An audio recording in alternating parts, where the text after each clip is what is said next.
the Dialed In Angling podcast presented by Strike Master Augers, Onyx Fish, Arneson's Rocky Point Resort, and Visit Cook County.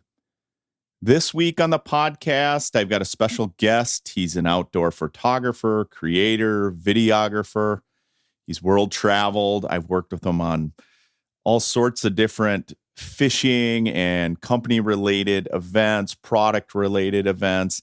The guy spends most of his time behind the camera, but I know he likes to get out and get after it for hunting and fishing.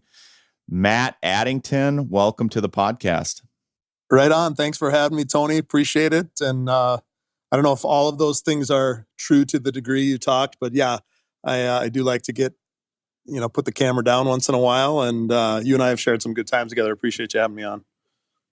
Yeah, Matt, I'm super pumped to have you on. A week ago, we were up in Grand Rapids. Matt was shooting a bunch of videography, photography of the Onyx Fish event. When we were up there, there were some outdoor writers.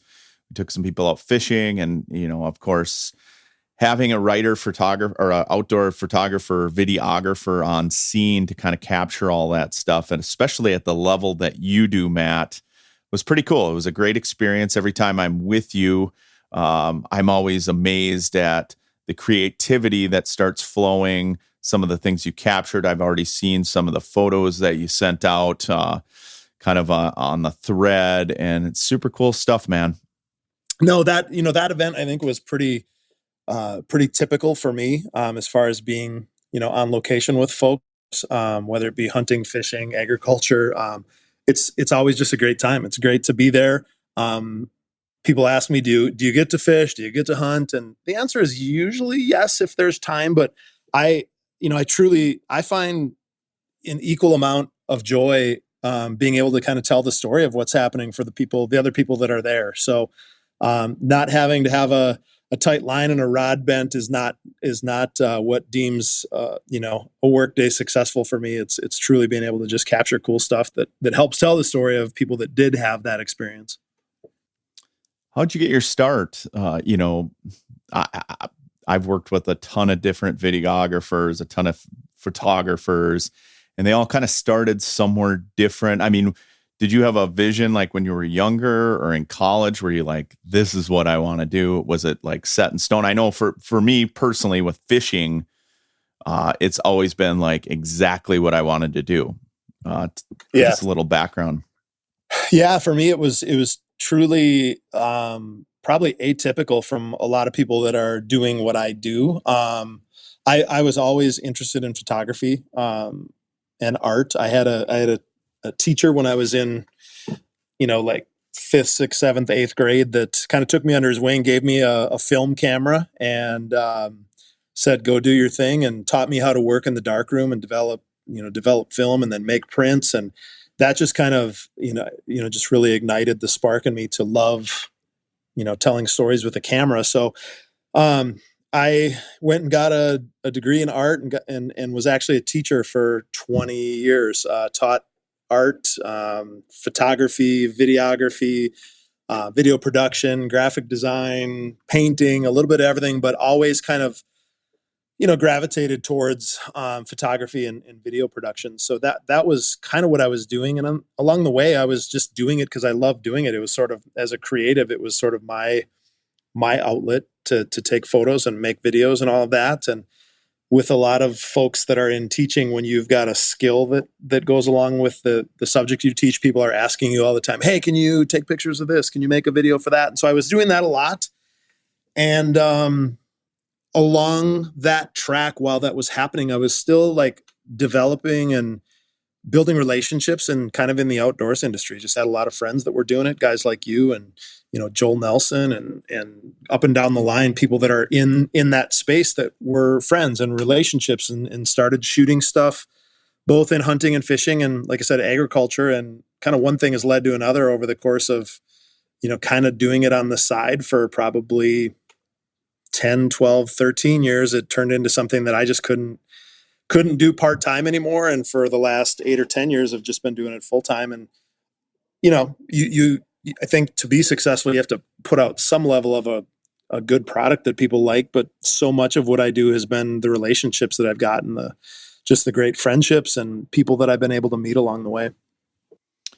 Yeah, I mean, I've worked with you a lot. I've seen a lot of your stuff. It's super cool, super creative. I love it when someone like yourself can capture a moment, even though it may be unplanned, or it's something that happened, or maybe it's just the background, or just sort of, everything that's going around. Because sometimes you go into a situation thinking, oh, we're going to do this. And then it sort of rolls out into some other things. Just like when we were at the writers event, Matt was actually in a wetsuit with, a camera housing underwater shooting stuff. That's something that I don't get to see every day. And to see kind of the end product of that was really neat. Yeah, I think there's an element of like having creative vision and being able to process a scene, and like you said, paying attention to the background, paying attention to all of the elements that make up the moment, if you will, if it's a photo, whether that be faces and expressions and the actions of what's happening, and all of those things that tell the story, being able to kind of process all of those things really quickly. In the fishing industry, in the hunting industry, a lot of times you don't get to script those things. You've got a big fish on, and it's I can't say, hey, hold on a minute, I'm going to put my wetsuit on and get in the water. I'm going to, hey, can you, just hang on to that fish for a minute. I'm going to go get a different camera. I'm going to get a different lens. So you have to be able to, process things quickly on the fly. But at the same time, I think through experience and through just creative vision, you can act in the moment quickly and know that, okay, I think this is probably what's going to happen, and put yourself and put your camera in a place that is unique with regard to perspective and storytelling. And then a lot of times you just, it's the spray and pray to a certain extent with the outdoors. You can't, I think back to when I shot film and shot a lot of film, and yes, you did have to really concentrate on stuff, but that also, I think, prepared me for today when I couldn't shoot, 20 to 25 frames a second, and along the way, get one that you hope kind of tells all aspects of the story. Like I said, it does justice to the fish, to the angler, to the action, to the moment, to the environment, the surroundings, all of those things. Yeah, let's touch on that a little bit. How the industry has changed, how photography has changed, videography, obviously, it's changed radically over the last 20 years. You talked about being in a film room. I remember doing that in high school, kind of developing negatives with all these solutions and stuff, and you got to see it. I also can think back of like trying to take fish pictures, for my own website or promotions, trying to promote my business, and you'd get home and you realize the pictures were terrible. Walk us through some of that stuff, because, we've all lived it, especially anyone our age and older has definitely lived it, versus today with just clicking something on your phone. It's changed so dramatically.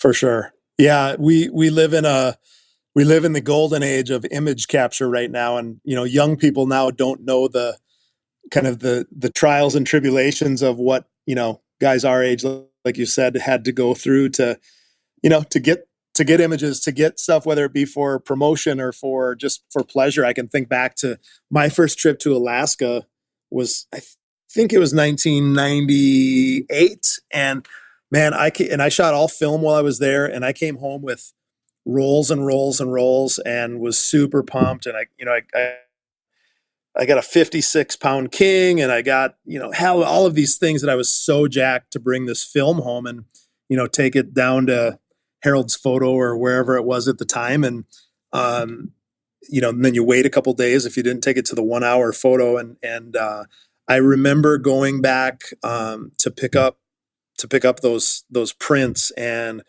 one or two of the rolls they kind of messed up at the shop, and I lost out on a whole bunch of stuff that I was super pumped about. And in my mind, I'm like, this is a once in a lifetime trip, and I was so angry and everything. But going back to what you said, like I'm grateful that I got to learn photography that way, because it forced you to think about light and to think about the science of what was happening with capturing light onto film, and like, what am I shooting for, a shutter speed, and what's my f-stop, and what's that going to do to the photo, and what film speed am I using? And you had to think through those things before pressing the shutter. And think doing it hundreds and hundreds of thousands of times since, I can pretty quickly process those things. And like we're saying, now we live in this time where everybody on planet Earth practically is, a hand in the pocket, pull out the phone away from taking an amazing photo. So there's kind of this balance of like, thinking of it as my job and what I do for brands and companies and whatnot, and being able to still deliver a product that's worthy of being hired to do it versus, people that are doing it all the time. And at the same time, it's like, I think it's an awesome time to be living because there are so many images and there's so many just great things to see. And I think as a human race, like our appetite for great images is at an all-time high, and it's only going to keep getting higher, which I love the challenge of that.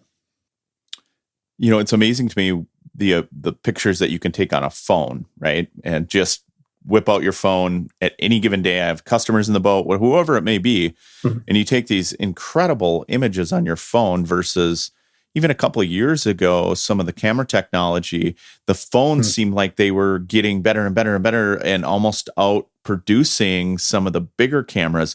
Let's touch on technology and what you're using to shoot certain things and what you're trying to capture versus just clicking a phone or a phone image. Because I've actually been at photo shoots where, a photographer whips out a DSLR, whatever type of camera. I'm not a pro on that stuff, but then all of a sudden pops up their phone and starts taking phone pictures. And I'm thinking, well, this guy's a photographer, but it was amazing to see the difference between some of the photos and what people can do on their phones. It is. I mean, it is awesome. Like I said, it's the golden age of image capture. That anybody at any time can capture something amazing. I think the big difference, and most people wouldn't know it unless they saw it. Sometimes I think people will look at images that are taken with a super high-end mirrorless with amazing glass and all of those things, and they look at it and they feel like something is different, but your phone still does so much of that. The probably the biggest difference is dynamic range, which is just the ability of the camera to process lights and darks in just a real rich kind of way, with a real wide array and a wide band of dark and light processing, if you will. And that's why my phone is going to do awesome things, and it's the best thing about phone photography is the availability. Like, it's literally a second or two away, which is awesome. And the phones, they also, there's zooming, and there's different, a lot of them now have different lenses on them and stuff. And it does a great job for the moment. And so much of the imagery that we are now viewing is on social media. And so, for you to take a photo with, the latest, greatest phone, process it a little bit, do whatever you're going to do, put it back onto social media. People are going to look at it on a phone or a device. They're not looking at a 24 by 36 gallery print hanging on a wall. They're looking at it on their phone, and that's kind of how we consume images. So there is this balance, and the ability, like I said, to have a phone in your pocket is the greatest thing about iPhone photography, especially in the fishing world. You every day you have clients on the boat and they catch a great fish, and it's like, hey, hold on, take a picture here, grab my phone, take a picture of me with it. And that's the best thing about having a camera in your pocket is the availability.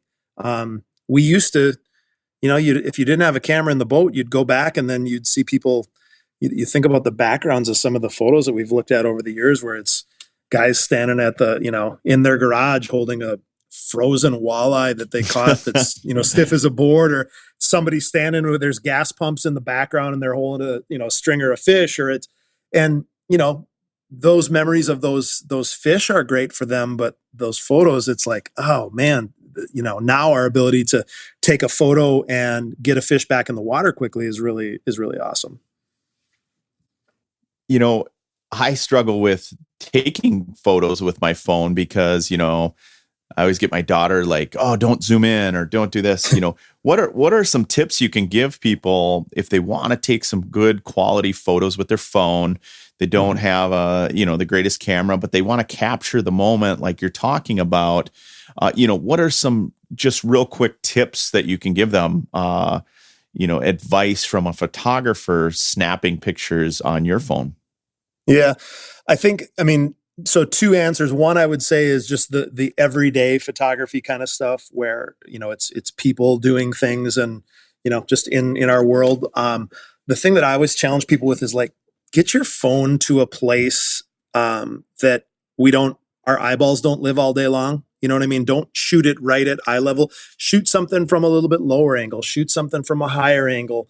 And then the other part is getting an element of foreground, middle ground, background. A lot of times, you'll see a picture of some people and it's like you're standing 10 feet away and then it's the people and then there's, something way off in the distance. If you can get a level of like interesting subject matter, something that might be really close to the camera, something that's sort of in that middle ground and something that's far away. That's just a quick tip for everyday walk around kind of stuff. With regard to like fish photos, I always think about this when you go into the bait shop and you look at the wall of fame and you kind of glance at them and it's like, yeah, there's plenty of 29-inch walleyes on the wall and that's all great and they all sort of look the same and it's and then there's a bunch of big pike and there's somebody holding a 15-inch crappie and the things that start to separate really captivating images of fish. Couple tips on that front, like get closer than you think and then get a little bit below the level of the fish if you can. Again, not shooting eye level from 10 feet away, but get up closer, put yourself a little closer. And then I think about this. This is a tip in wildlife photography that I always talk about in workshops and seminars too, is like photos become a lot more dramatic when the camera is slightly below the eye level of your subject. If that's the fish and the fisherman, get the camera below that eye level. Get it just a little bit below the fish. One, it's going to make the fish look a little bigger. It's going to make it look a little more imposing, but it makes such a captivating image when you're just a tiny bit below instead of looking straight on or even a little bit top down.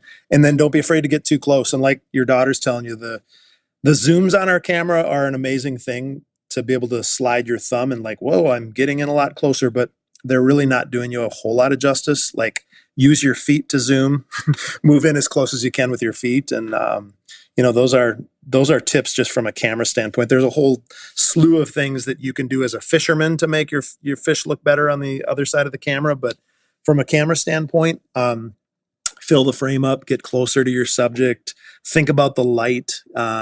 People, look at me with a crooked eye a lot when I shoot with the sun on the back of the subject of the people that I'm, their subject matter.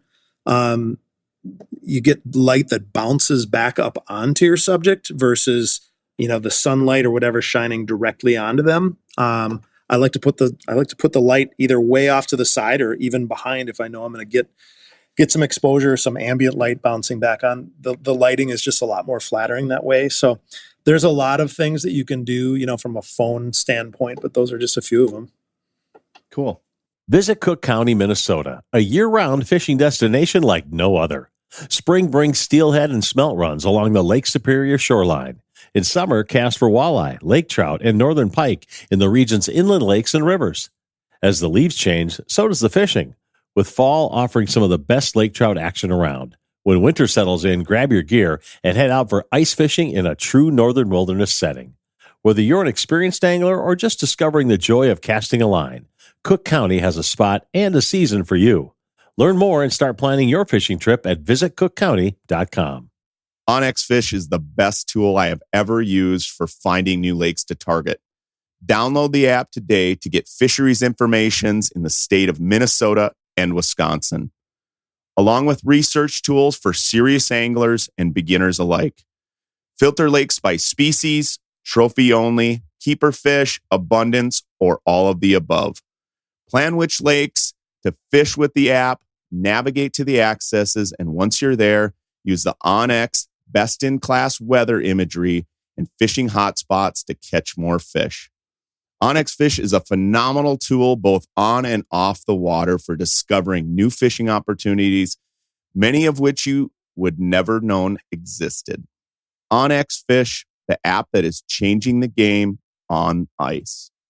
So Matt, being your outdoor photographer, what are some of your favorite things to shoot? I always think of you in kind of that fishing realm because that's what you and I have done together. But what in the outdoor world is your absolute favorite thing to capture? That's such a good question. And I get asked that a lot. And I'm just really lucky that I've got such a variety of things. Like, I know some people, it's like, fish and fishing is their thing. And they're so good at it. I just get to go all over and do so many types of things. I think if it comes down to it, like I love wildlife photography, and I've been able to, not exclusively make a living doing that, but that's been a part of, it goes alongside so much of what I do. And I love watching wildlife. I think that the hunter in me, the outdoorsman in me loves, watching white-tailed deer and elk and bears and all of the critters that we enjoy in the outdoors, wild turkeys, and being able to capture those types of things is really, really enjoyable because it sort of makes you kind of go back to like hunter mindset a little bit. You have to, think like the animal and anticipate what's going to happen. And it truly is like reality photography or reality videography, if you will, because it's so unscripted. If it came down to it and you told me I could only photograph one thing and had to pick a subject, you'd find me in Africa, chasing big cats around, like, lions, leopards, cheetahs. I've just got an immense fondness and affinity for Africa. I've been there, I think 8 times, and every time it's something different, but I think my soul is most full when I'm, on the savannah or got a big camera lens, just following or watching or observing those animals. And I think part of that is it comes from like those, the storybooks we read as kids and stuff. And I remember the first time that I was there, I'm always in awe, but that first time especially, where it was like, my gosh, like this is what the storybooks were when I was a kid. And now I'm here with a camera doing what I dreamt of doing when I was a kid, taking pictures, and I'm doing it of something that, I read about and looked through National Geographic magazines and watched the TV shows. So of all the things that I get to do, and, I've been able to travel all around the world and, be on assignments to capture and tell very specific stories. I love all of those. I love telling the story, but if you had to nail me down to just one thing that I could still do, it would probably be big camera lenses chasing big cats in Africa. Super cool. I think of like some of my favorite TV shows as a kid. Like, I know it sounds weird, but like Nature or any of those National Geographic, like I'm not a huge TV watcher, but when I watch, I like sports and I like nature. And so, just nature on PBS or, National Geographic, I think of some of the cool episodes I watched on Nat Geo where, they were trying to capture like a Bengal tiger or, the snow leopard or something like that, where the amount of effort that went into that shoot was incredible. Yeah. And, I can only imagine I've never been to Africa, but I can only imagine it's sort of a bucket list thing for me. I can only imagine how that's absolutely inspirational. Yeah. It's an incredible place. You probably, like me, grew up, watching like Mutual of Omaha. Remember that show where it was just, right on. The thing you're just like, I can't believe that people are really doing that. And, Africa is, it is a bucket list for so many people. And like I said, I've been blessed to go there many times, but I had that, like, logistically, all of the details of getting you to the place of like photographing. Like I so wanted, like, the bucket shot list that I wanted my whole life was like, I want a male lion at eye level or below eye level where I knew he was looking at me. Like, and how specific that was. Like, you don't just get to like show up and it happens. And I went to Africa 5 times before I got that shot, but to get that and to like have that moment and photograph it, know that you got it. And then literally I just kind of put the camera down and you just sort of, you just take it in. I mean, it's an incredible, an incredible experience. And again, I'm just blessed that I've been able to do it many times. So to get his attention, I can envision you with the T-bone steak whistling. Yeah. Just like, blood, chum, a lot of chum and blood and stuff. Just to try. How close were you able to get to some of those animals? It's crazy. People will look at images, whether it be, lions or bears or animals that are, you're not the top of the food chain and you're taking pictures of them. And it's pretty incredible how close you can get. I've been within the photo that I'm talking about. I was probably within, 30 feet, 30, 40, Wow. 40 feet of that lion. And he was just kind of laying in the grass, and you're in the safari vehicle. You, at that point with lions, they don't let you get out and just start walking around. But to be that close and know that kind of the top of the food chain is that close to you. Same thing with grizzly bears and brown bears. Like, I've been, probably almost that close, when they're fishing and stuff, in Alaska or whatever. They're not worried about you. You're not, they're not going to charge, fingers crossed, they're not going to charge you, but they're fishing. They've got what they need. They're pretty docile at the moment, but to have nothing between you and the camera, a camera between you and, apex predator. Got charged by a rhino in Africa, where I was on the ground and had a female that was getting tired of us photographing her with her calf. And she kind of made a little run at us. It was, at the time you felt like you were close to death, but in the wake of what happened, you realized it was probably a bluff charge, but enough to make you go back to camp and change your pants probably. On a very smaller scale, I was in Alaska and we were kind of getting close to some bull moose that were right outside of Anchorage. You can go you can go shoot these bull moose.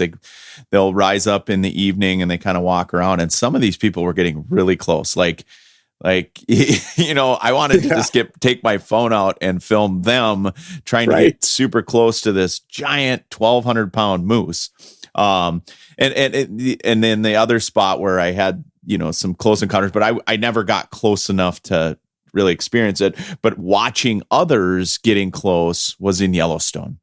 There was a grizzly with 2 cubs, and, the park ranger was sort of monitoring it. And this guy's out there with this big long range lens, and he's literally out in the grass trying to shoot this thing. And the park ranger's like, okay, time to get back. And now it's like 75 yards and she's coming closer. And he's like, okay, time to move. And the guy's still not moving. And I told my kids, I'm like, I really wanted to just whip out my phone and start videoing this whole, exchange.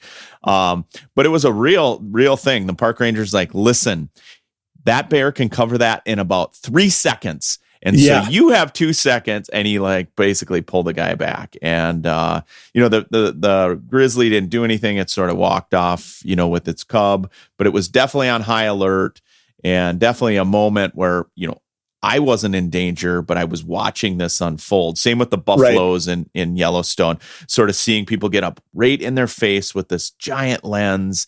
And I'm thinking, man, have you not seen the videos on TikTok or whatever? Yep. So, oh man, yeah, that's and like I said, it's the ultimate in like reality TV, reality photography. I mean, the animals are wild, and you want to sit and wait around for a grizzly with 2 cubs waiting for a cool shot. I mean, you're rolling the dice at best.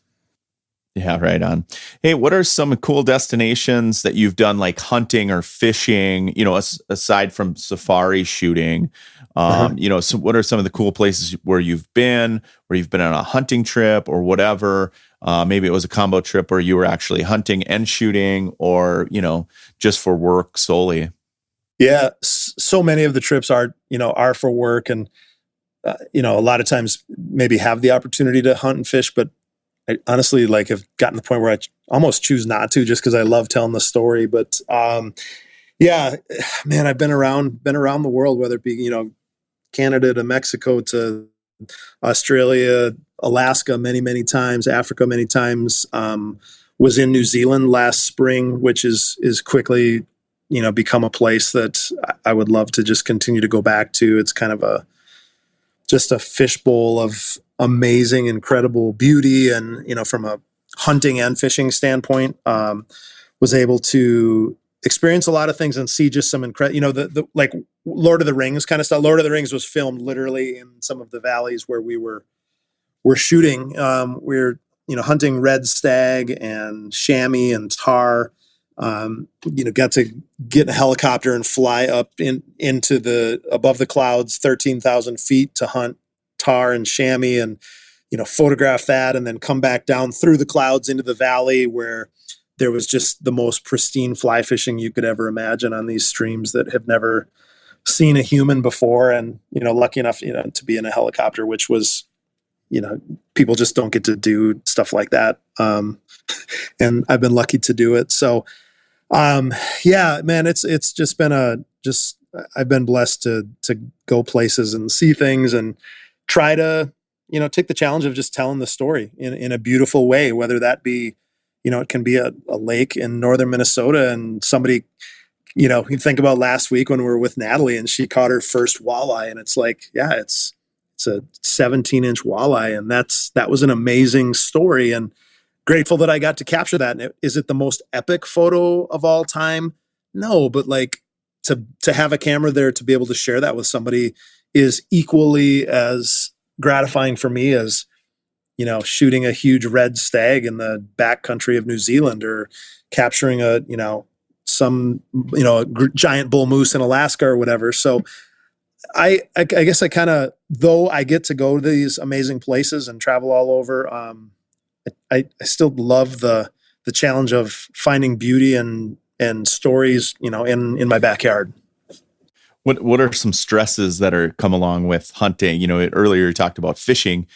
Sometimes with fishing, you'd be like, "Hey, hold that for a second," or Mm-hmm. it's a fish hold. You're going to release the fish, but with hunting, I mean, you have, or even capturing outdoor wildlife to get that shot that you need for your job, for your customers. What are some of the stresses that you worry about? Like, I mean, because you have to capture that in the moment. Yeah.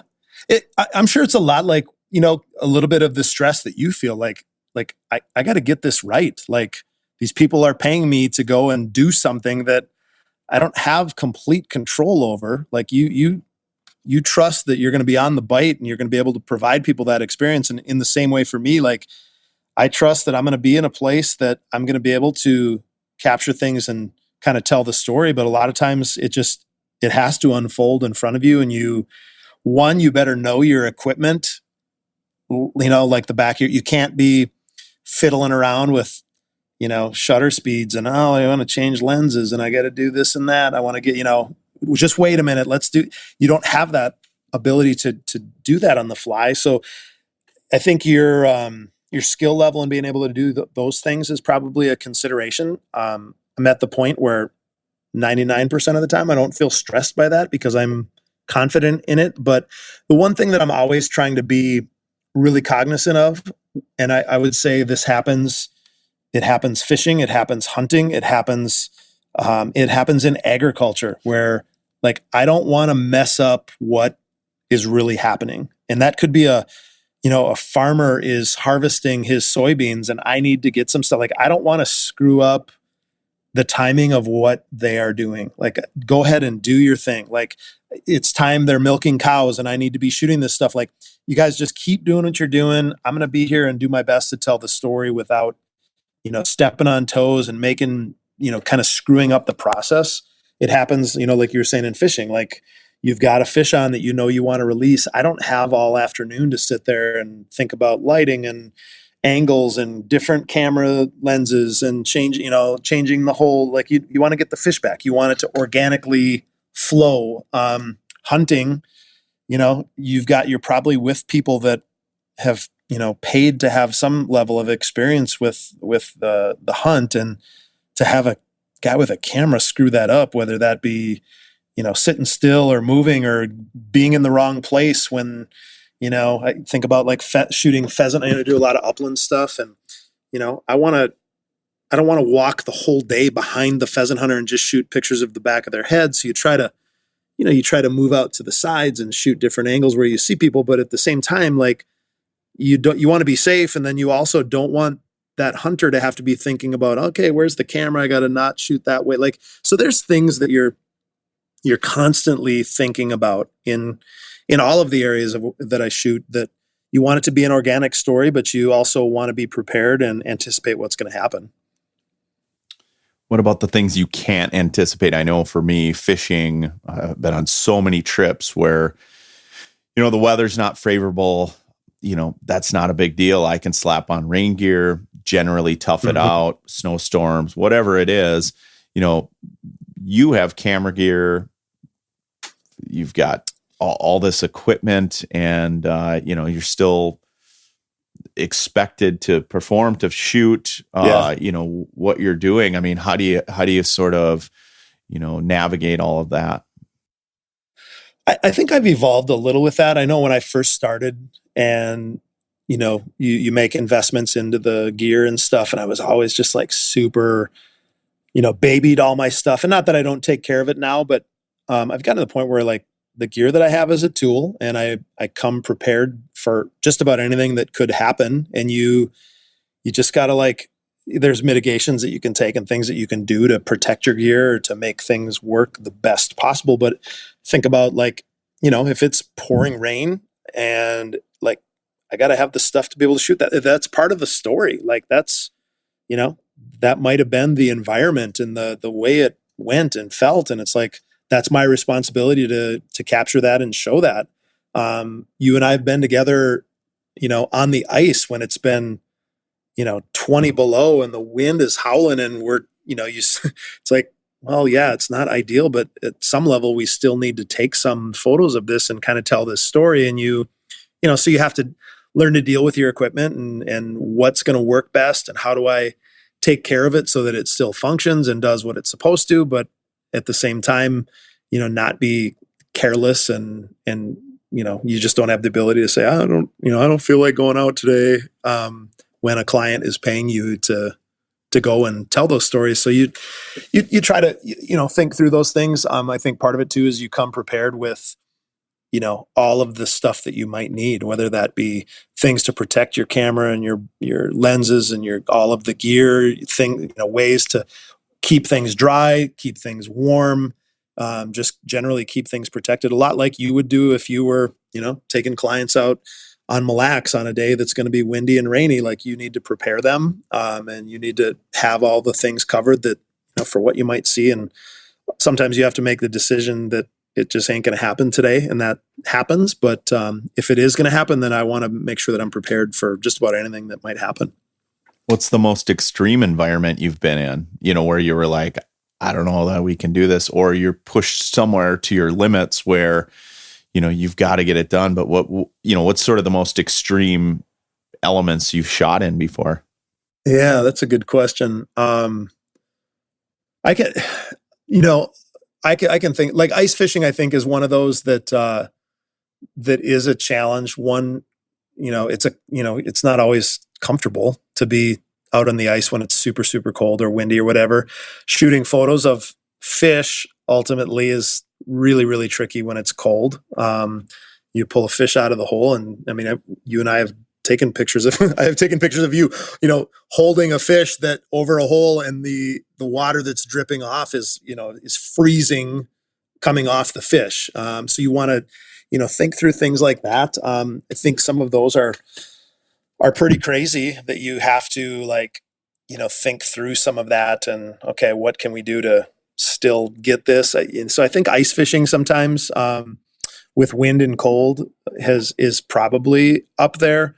I was in Namibia one time shooting, and there was one, you're dealing with heat in a way that, you don't experience. Africa's got, Africa hot is called that for a reason. And so we were dealing with the heat, but then we had kind of a dust storm of sorts where the winds picked up, and it was a really, really dry season.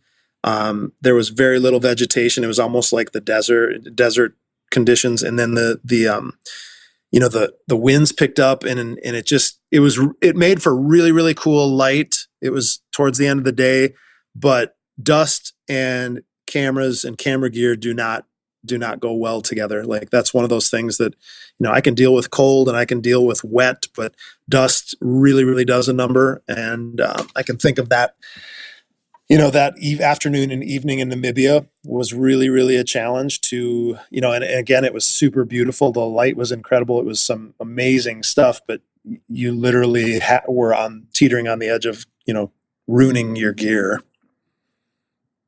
Crazy. And I do the drone thing. I've flown drones. I've got drones at the bottom of several lakes.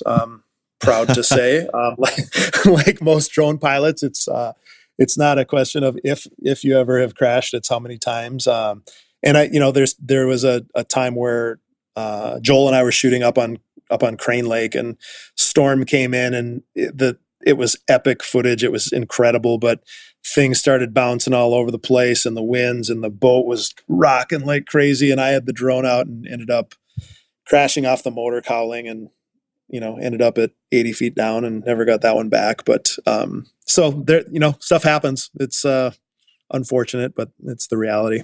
So I got to share my drone story. So, when drones started getting better, like kind of the Mavic Pro came out, I was like, I got to get a drone. I think it'd be super cool. I'll be able to shoot stuff. Just like a fishing dork would, I go to Best Buy in Brainerd and talk to this like 15-year-old kid. I was like, hey, kind of what are the best drones to get? And he's like, well, the Mavic Pro just came out, it's, far superior to the Mavic and blah, blah, blah. I'm like, all right, I'll take it. At the time it was like $1,200 or $1,400. I'm like, whatever. And I'm getting this drone. Didn't do any research, just literally listened to this 15-year-old kid, because I was like, I'm kind of nervous to fly this thing. He's like, nothing to worry about, man. He's like, anybody can fly this thing. And I'm thinking, all right, cool. So I get it. I watch some YouTube videos and I start flying around the yard. I'm like, it is pretty easy, to get this drone up and going. Well, my son Robbie gets home and I was like, dude, I got to show you what I bought. And he's like, what? I'm like, a drone. He's like, no way. And so we're like, yeah, check this out. So I put it up in the air, and the remote at the time, you just kind of click your iPhone in there, and that was your monitor. Yep. And I put it up in the air, and I'm like, look at this thing. I could fly it straight towards like our barn, and it'll stop, and it boom stops on a dime. I back it up, and boom, I go sideways with it. And I'm like, watch this. Whack! It hits the garage and bounces off and hits the ground. And Robbie's like 10 at the time. He's like, what are you doing? And I'm like, the guy told me that you can't hit anything. Well, then I started doing more research. Like, I just got this thing. And, there's front and back collision sensors, but nothing on the side on the Mavic Pro. So luckily, it wasn't a hard lesson that I had to learn. The drone was completely fine. It was low enough in the air that it didn't even wreck the propellers. But that's my drone story. I tell everybody most that people have a story like that. Yeah, I mean, even the guys that are doing this as pros, man, we could probably have a whole nother podcast about drone mishaps. That's for sure. But I can picture you just like so proud and just like intense, like this thing's awesome. And I remember that version of the map that only had the forward facing sensing stuff. Yeah, that's great. Another drone story was like, literally we're fishing and, we go to make a cast. We're like on a photo shoot, and it wasn't me. I'm just clarifying this, but the braided line went over the drone and like wrapped around. So we're like, okay, what do we do? We're like, okay, we need to fly this thing back into the boat. without it like sucking the line up into the propellers because it was still in the air. So we were able to navigate it right over the top of the boat and then boom, put it down. And luckily we didn't, do any more damage to the drone. I had a drone story on Lake Ontario, and just really a pretty nice day, but we were shooting salmon stuff and the drone was out a long ways, and it gives you a low battery warning, and I was probably pushing that to the limit, and so it started coming back to home. But when you're on the boat and you're trolling, it thinks home is where you took off from. So now I got to like manually like try to override it to get to where the boat actually is. And we're probably, we've probably trolled half a mile, 3/4 of a mile since I took off. So it with the dead battery is thinking I'm going home, and I'm trying to override it flying back. And again, kind of back to the not messing up the fishing thing. All lines are still out, and guys got the downriggers out, and I'm like, I don't want to screw this up. I can't just say, hey, throw it in reverse quick. We got to get back.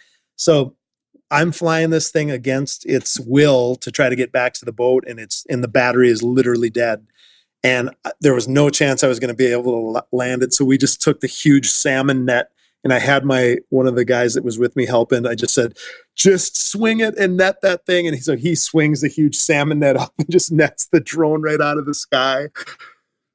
And no harm to it.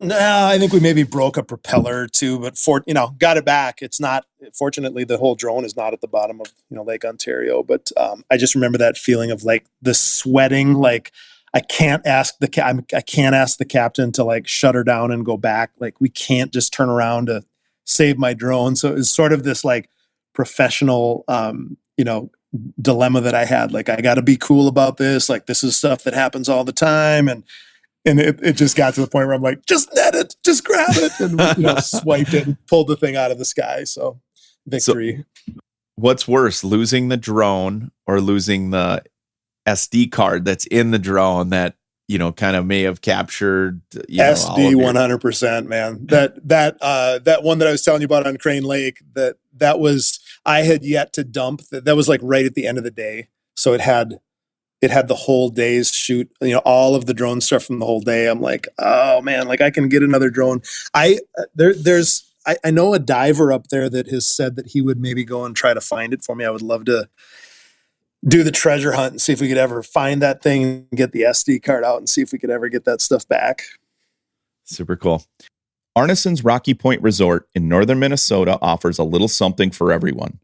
Nestled on Lake of the Woods South Shore, it provides easy access to 14 remarkable reefs. Serious anglers know that Arneson's offers some of the best fishing, charter fishing, and small boat fishing options, all supported by the largest protected marina on the lake's South Shore. Accommodation selections range from 1 to 5 bedrooms. Equipped with all the modern conveniences, guests can enjoy a delightful dining experience and stunning lake views at the Rock Harbor Lodge, an on-site full-service bar and restaurant. The two beaches provide hours of fun for the whole family.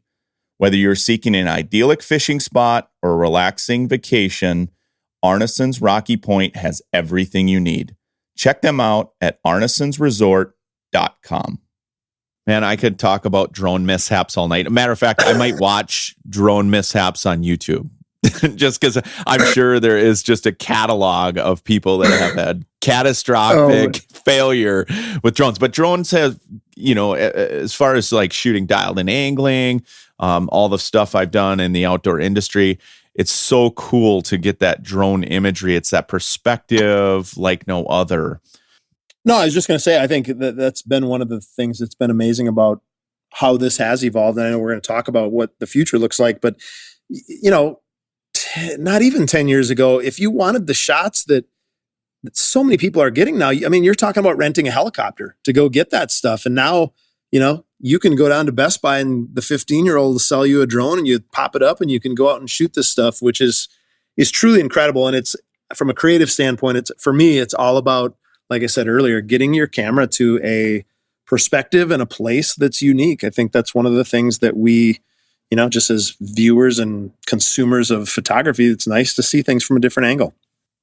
If someone wanted to go get a drone like just, just for casual use, or maybe they want to film, maybe it's a angler that's, interested in filming, themselves or capturing their moment for their YouTube channel. Like, what's like the best drone you can get kind of for the most bang for the buck right now?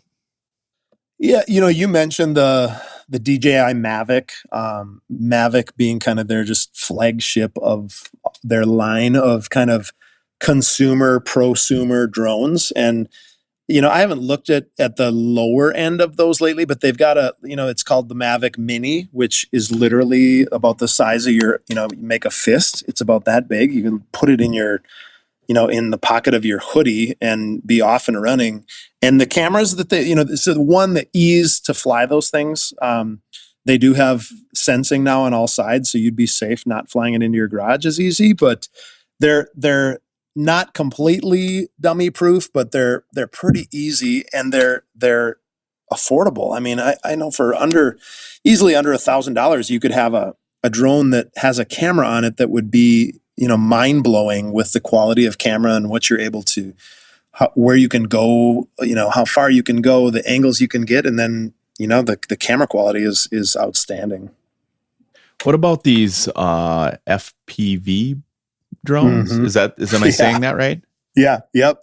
First person view. They're insane. They're kind of a reality video game. I mean, you're popping this drone up and you put these, the goggles on, and you are literally becoming the eyeballs of the drone. And you're just, you're steering. People have probably seen the videos of, flying through the buildings, or, it goes into US Bank Stadium, and then it goes through the locker room, and then it comes out and it's going through the crowd, and then it's up in the suites, and it's, all of those things are FPV, and it definitely takes some skill to do those things. But again, just an incredible point of perspective that you just don't get. I know done them on fishing shoots. I think you probably did one recently where they're super fast. You're tearing across the lake in a boat, and the thing flies right up, and it's like looking in your ear hole while you're driving. And then it's creepy to think about what they're doing, but the perspective they get is insane. Yeah. I still haven't seen the footage, but, I was on the Lund photo shoot and video shoot, and there was a guy flying one, and he's literally riding in the front of the boat with goggles on, and it's windy and rough. We're going across Leech Lake, and he's flying this thing he's like, go as fast as that boat goes. Cause we were kind of showcasing a new Lund boat, and it was a Pro V Bass boat, it was like a Pro V Muskie, but same sort of design. And they're like, yep, no, we want you going wide open in this thing, and we'll kind of fly it around you. And literally they're flying it in, kind of like spinning it around as I'm going, 50 plus miles an hour, and then zipping it around, kind of gathering all the features of the boat, I guess. And then boom, he's gone. And I thought, man, that's crazy that this guy's riding in the front of this boat, the camera boat, like a secondary boat. And then he's filming us driving one of the new Lund boats. It was super cool. That leads me to my next point, is like, where is videography going? Where is photography going next? What are some of the things with AI, with what you're doing in what you can do on your computer after you shoot? I mean, what are some of the things you're seeing that you're super intrigued about? Yeah, those are all things that I think are on the horizon, or if not horizon, they're right in front of us. Dealing with AI, you can talk about technology. I mean, look at where it's come. We were just talking about drones. Like 10 years ago, you were talking about renting a helicopter, and now for $500, you can be shooting, 4K video from, 400 feet in the air at 30 miles an hour or whatever. It's insane where it goes from here. On that front with technology, I just don't even know where, what to think. What could you do beyond this? It just, you find yourself like, you got to stay in front of it a little bit. You got to stay on the cutting edge and thinking about, okay, here's the next thing that's coming. How can I incorporate that into, the product that I'm delivering to clients? You have to be thinking about those things. AI is the it's the hot topic in every industry. It's probably finding its way into fishing guiding soon, but it's concerning. But the thing that I still feel like it's unable to do is it's unable to tell authentic stories, especially in the video front. Even though through AI, I could get on one of the platforms and say, I want a picture, I want a video clip of, a guy reeling in a 30-inch walleye, and it'll start to build those, on a glassy lake in the fall with fall color. I mean, you can build those things, but I just think the stories, the authentic and real stories that are happening, I just don't ever anticipate, artificial intelligence being able to tell those stories or experience those stories. And I look at what I do as I talk to clients, and like, those are the things that I like to, probably sell the fact that this is, this is what I want to be able to do is tell your story in an authentic way that isn't a photo that, was made up by computer intelligence. It's a photo that actually happened to a real person. And it's something that, for the time being is not able to be told. I think video is maybe the one, photography, it's probably easier to let AI make its way into our industries. And it has already, like it or not. I think video is maybe keeping it a little closer to the vest and making it a little bit more challenging. But I mean, I've seen productions that, have been 100% AI, and, the edits and the stuff is pretty impressive. So I just want to put myself in a place where authenticity is happening in front of me, and I do my best to capture that. And if AI gets to the point where it replaces me, I hope it doesn't. But I just want to be able to say that I'm able to tell great stories and use the latest in technology and gear to continue to, put cool perspectives and cool things in front of people so that they can experience kind of the beauty of what we see in life. I think all of us fear that, right? We don't want AI taking over like what we do or our lives in general. Like, I look at some of these videos like on TikTok or Instagram Reels where it's like a tsunami, right? It's a AI generated tsunami, and it looks pretty realistic, but you can still tell there's that element of, hey, something's not right here.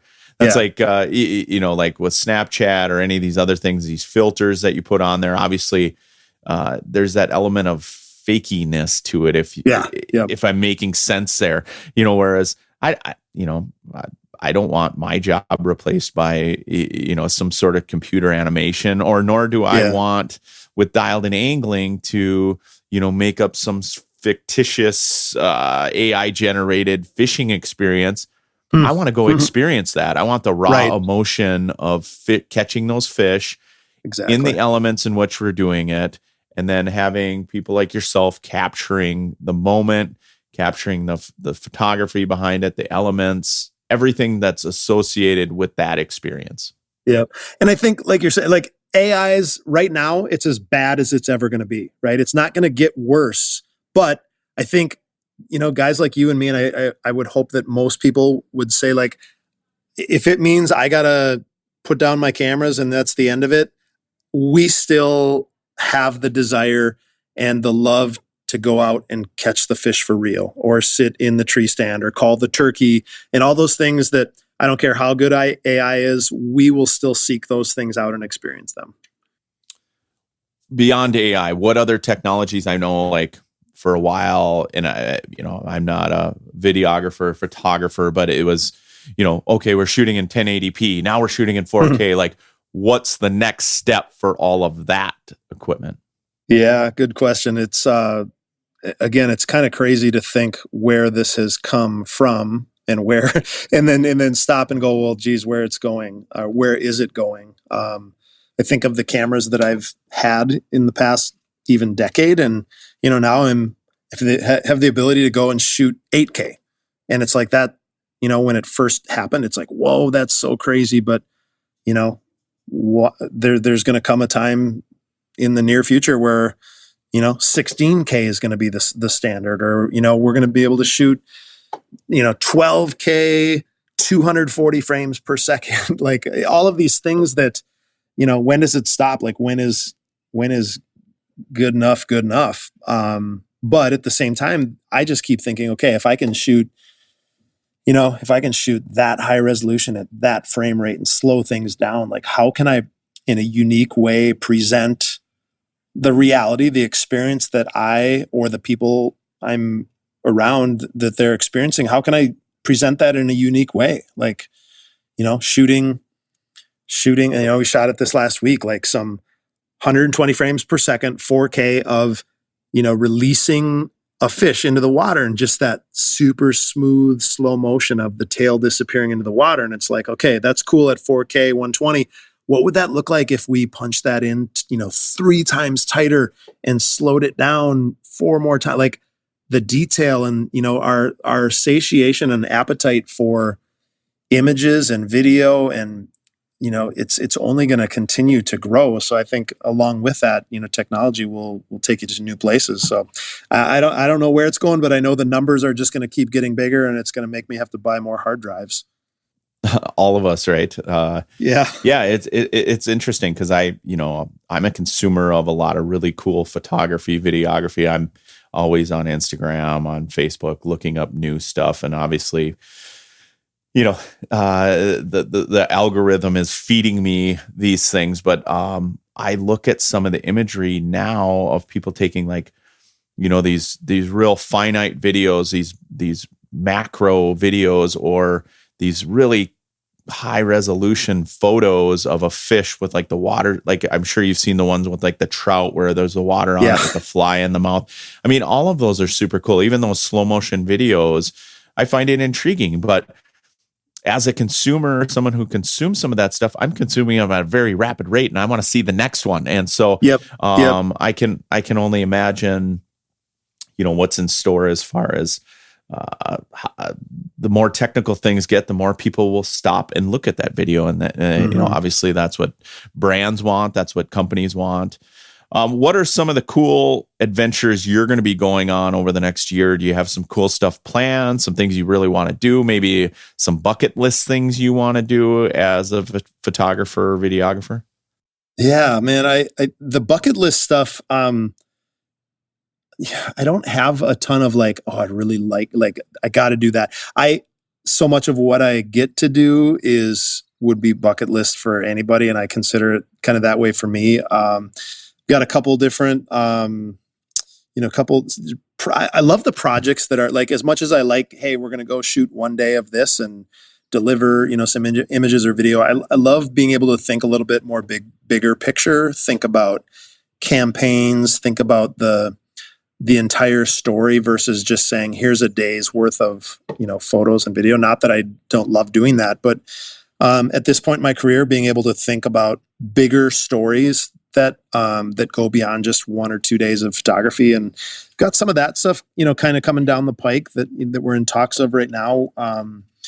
That over the next year, I hope will materialize. Some of them are. I've got a couple trips coming to Alaska here this summer. I've got some projects in Montana. I've been working with some stuff in Texas. Working on a South Africa, Kenya project that hopefully will happen going into this fall. I had to move it. It was scheduled for May, but I got to move that into the later in the fall, which is cool.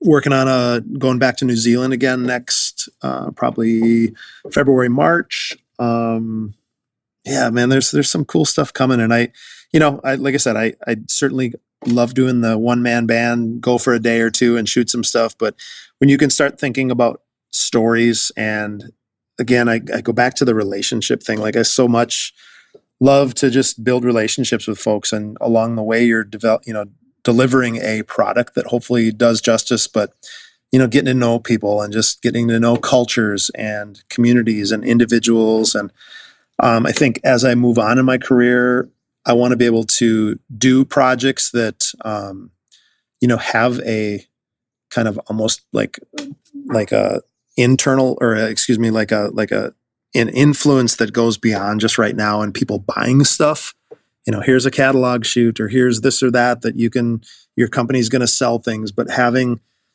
a perspective on things that I'm not going to say changes lives by watching or looking at it, but has maybe that type of influence, whether that be, more humanitarian stuff and things that have kind of an eternity kind of purpose to them, and things that will, maybe influence people to make choices of the way they live their life, or the things that, they think about the big picture of life. And, if I've got the ability to tell stories, my goal with anything that I do with the cameras is that I want to be able to capture something that makes people feel something, and then hopefully do something about what they feel. And that could be, a lot of times it is, I hope you feel that you really like this, and then, the company wants you to buy it. But maybe it's, there's a story that makes people feel something in their heart, and then the decision they make is, I'm going to change the way I'm living my life, or I'm going to change the way I'm doing things with my family, or I'm going to make a conscious decision to do something that really has nothing to do with selling products. And so long term, like that's, I guess, my long-term goals with this is that, the work that I do would have some sort of influence on people's lives and the choices they make and the way they live their lives. Well, I tell you what, if you need like a personal Sherpa grip, if you're going to New Zealand, if you're going to Alaska, any of these trips, Matt, if you need someone that's really good at carrying camera gear, right, you can call me at any point. And as long as I don't have a guide trip or a dialed in angling filming event on the calendar, I'm in. Let's do it. I know for sure that you would be really, really good with that salmon net with the drone. So that immediately puts my mind at rest to know that, hey, if the drone does get out of control, like, is there anybody out there that's better with a big fishing net than Tony Roach? Well, that and that I've had mishaps with drones, so we can relate in that sense. So for sure, Matt, I really appreciate you coming on. One last tidbit of advice that you could give to listeners as far as taking photography, video, when it comes to shooting, a trophy deer they got, a nice buck, a big fish, if they're just shooting with their phone. Yeah. Any videos they shoot in their stand, even with GoPros, I guess, kind of. Yep. What is like the one thing someone can do that's super simple, or a couple things they can do that's super simple to kind of capture that in the moment? Mm-hmm. We could talk, there's so many things to talk about. I think the one quick tip that I would give to anybody that's, we so often, it's the grip and grin. It's here's the trophy fish, here's the trophy buck, here's the trophy this, trophy that. One, like I said earlier, get yourself closer to the subject. Get a little lower than the subject. Those are just some technical things. But don't be afraid to take photos that are not the look at the camera and smile type of stuff. Some of my favorite trophy photos are the ones in between, where the people didn't know that you were taking photos. They're getting ready to spread the turkey fan out. They're holding the turkey fan is spread out, but they're looking off camera at someone and they're laughing, with that person. Or it's they're holding the fish and they're looking off at something else, or they're smiling at somebody. So there's some of those organic ones that are not just your traditional grip and grins that I think they do justice to the moment, to the experience, to the story. Like, those are all part of it. Just not, again, and the grip and grins and the trophy photos are great, and everybody wants those and they want to be able to share them. Get yourself close, get yourself low, hold the animal, whether it be, a big game animal or a fish, hold it in a way that gives reverence to the fish, to the buck, to the elk, to the turkey. Show that reverence in the photo. Like, you don't have to be super tough guy or tough gal. Like, show that this was an enjoyable moment, and hold it in a way that you're not strangling the thing and you're not wrapping your arms around it to just like be as just be as gentle and reverent as you can, as the person holding it. And then with the camera, get close, get low. Perfect. Thanks, Matt. I'm the exact opposite. They always have to tell me to not smile or be more serious. They try to make, I've been on these shoots where they try to get real dramatic, and I have a hard time not smiling. I just got a huge walleye or, any of that stuff. So I appreciate I pointed out a photo of you. I pointed out a photo of you this last week to somebody when we were looking at the Onyx shots. And I just said, there's nobody better than Tony at making it look like this was really, really enjoyable. And for you, it's like you're catching thousands and thousands of fish. And I think every image that I've taken of you, it looks like it was the favorite fish you've ever caught, which I think is a gift to be able to, and you may be faking it, but man, you sure make it look like it's, fishing is enjoyable. And that's wonderful. I appreciate it, buddy. I appreciate you being on the podcast, sharing with our listeners sort of your backstory, some of the trips you've been on, obviously being world traveled. I enjoy looking at your photography, some of the stuff that you produce. What are some of the places that people can either get a hold of you or just look up what Matt Addington has shot? Yeah, well, I appreciate it. My website is mattaddington.com, which I should probably go in there after a few years now and update that. But Instagram for a lot of us ends up being the place, especially for photographers, videographers. My Instagram is just at Matt Addington. I've got a Facebook page that's, I think, Matt Addington Photography. A lot of the stuff goes there as well. I'm a co-owner in a group called Resonate Outdoors, which we do stuff beyond just simple photography and video, where it's a little bit more expansive. But we, when we involve our whole team on stuff, that's under Resonate Outdoors, so you can look that up too. But no, I appreciate the opportunity to just visit with you, and like I said, we've always had great times together, and I've appreciated those. But it's great to chat with you too. Well, thanks for being on. I'd love to have you on again, especially if you're coming back from a shoot or somewhere cool. I'd love to hear about it. I know our listeners would love to hear about it. That's a wrap, my friend. I'll let you get back to being at the cabin. I know you're on your own time and you're at the cabin relaxing right now. I was going to tell you too, I've got my kind of podcast show that we should have you on with and kind of do the home at home thing. It's called 1,000 Words Show.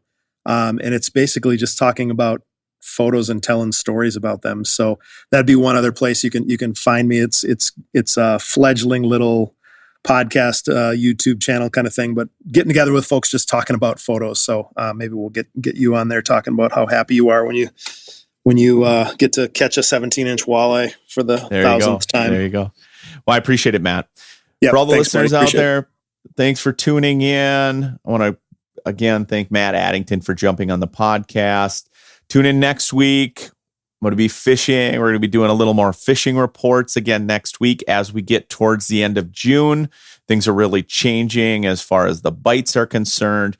I've been doing a ton of smallmouth bass fishing. I've been all over kind of northern Minnesota over the last few weeks. I know in the upcoming weeks, I'm going to be heading out to western Minnesota, maybe even out into the Dakotas. So thanks for tuning in. This has been the Dialed In Angling Podcast.